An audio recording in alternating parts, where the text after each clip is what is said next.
Hey, good morning, everybody. This is another day in paradise. Today, I want to talk about the crisis in Ukraine and the standoff between Putin and the West. The conspiracy theorists they have it that if they push the narrative,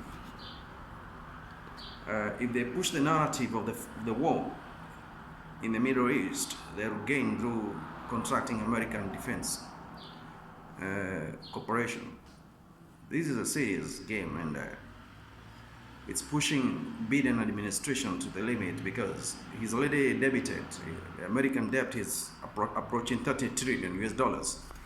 How will he get out of this shit? He's boggling up his mind all the time, and he knows very well time is not on his side. And the allies, they are looking upon him to implement the strategies of war. Putin is a prominent leader, and Putin, he got the capacity to hold the West at bay and intimidate them and make sure they don't step on him again. His trip to China recently was a good and clear picture of their intention. Putin wants to have what we call realignment with China, because China has interest on Taiwan and wants to consider Taiwan as a province of China, not as an independent sovereign state. On the other hand, Putin has interest on Ukraine. He wanted to be part of Russia. So these are two emerging powers with the mighty military corporations and state-of-the-art nuclear technologies and affiliations of military engineering proxies.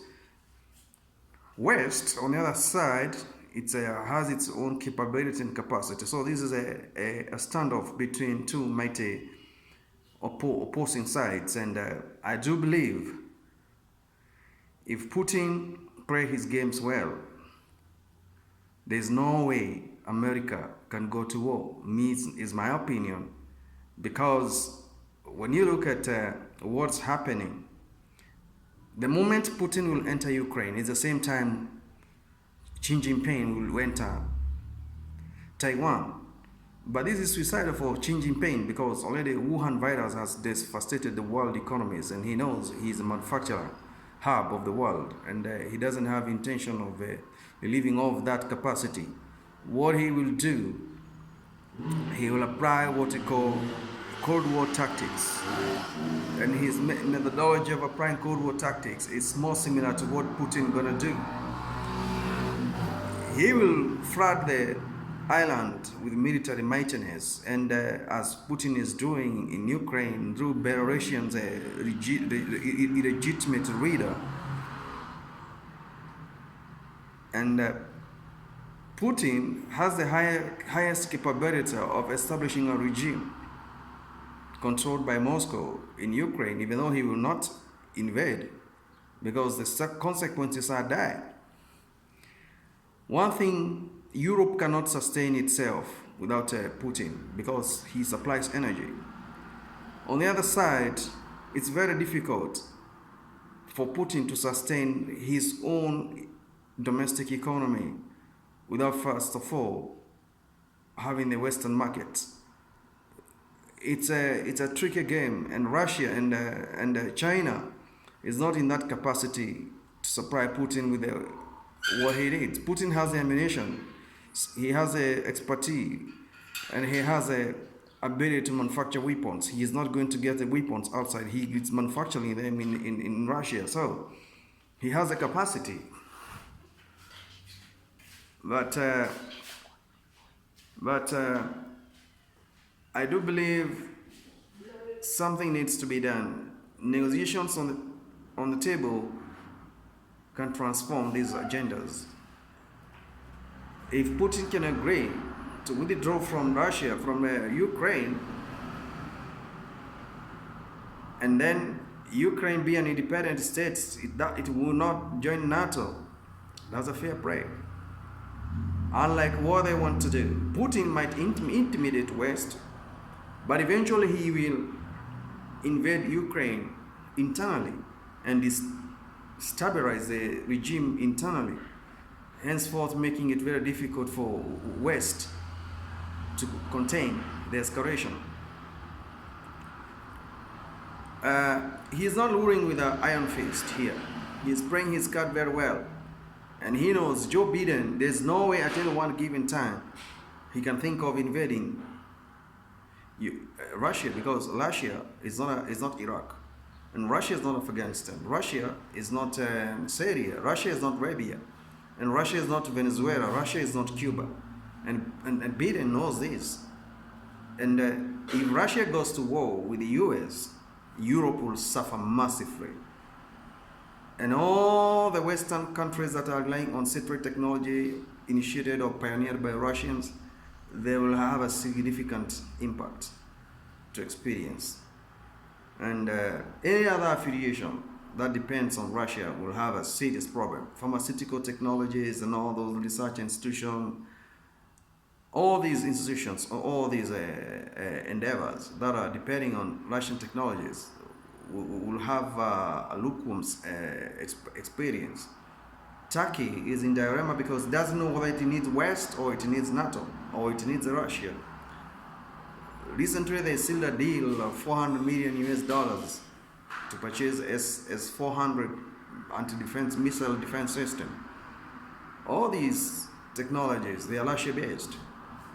And we do believe Americans, they need to stop disputing. Russians, they need to have a leverage ground. Claiming what belongs to them and what they know, actually, it's exactly what it means. Point number one, Russia has oil. Point number two, they have military technologies. Point number three, they got what you call political goodwill. Point number four, they got Eastern Bloc at the back of their mind. They won't lose much. Point number five, the weather. You can't go to war with Russia on winter. You will not win.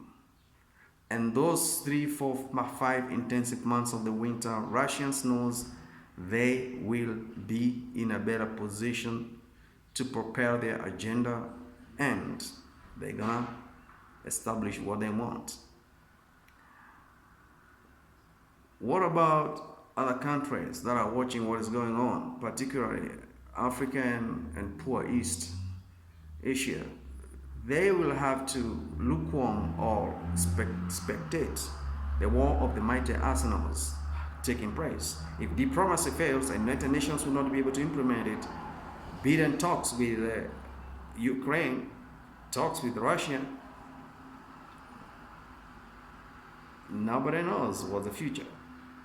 But it's more likely Putin will put a military agenda first through destabilizing Ukraine internally through mercenaries and topping up the current president, who is NATO pro, and establishing a Kremlin regime in Ukraine with majority of Russian origin. I think that's the bottom line what he's gonna do, because at this start off, the US is at war with China, trade wars, sanctions, tariffs, and this Wuhan stuff, because American economy is domestically affected and disrupted by the virus. On the other side, Russia doesn't have anything to lose, and all these affiliations, they are taking us to one point.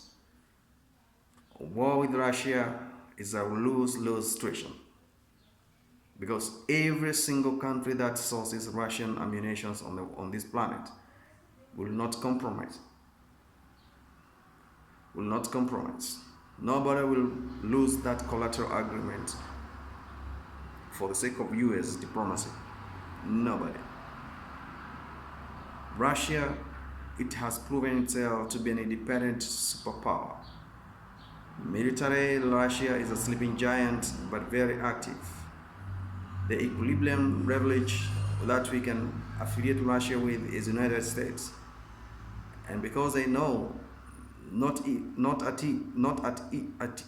any given time, each one of the respective states can be able to penetrate the air defense system of the other, then it's a loose situation. It's a standoff.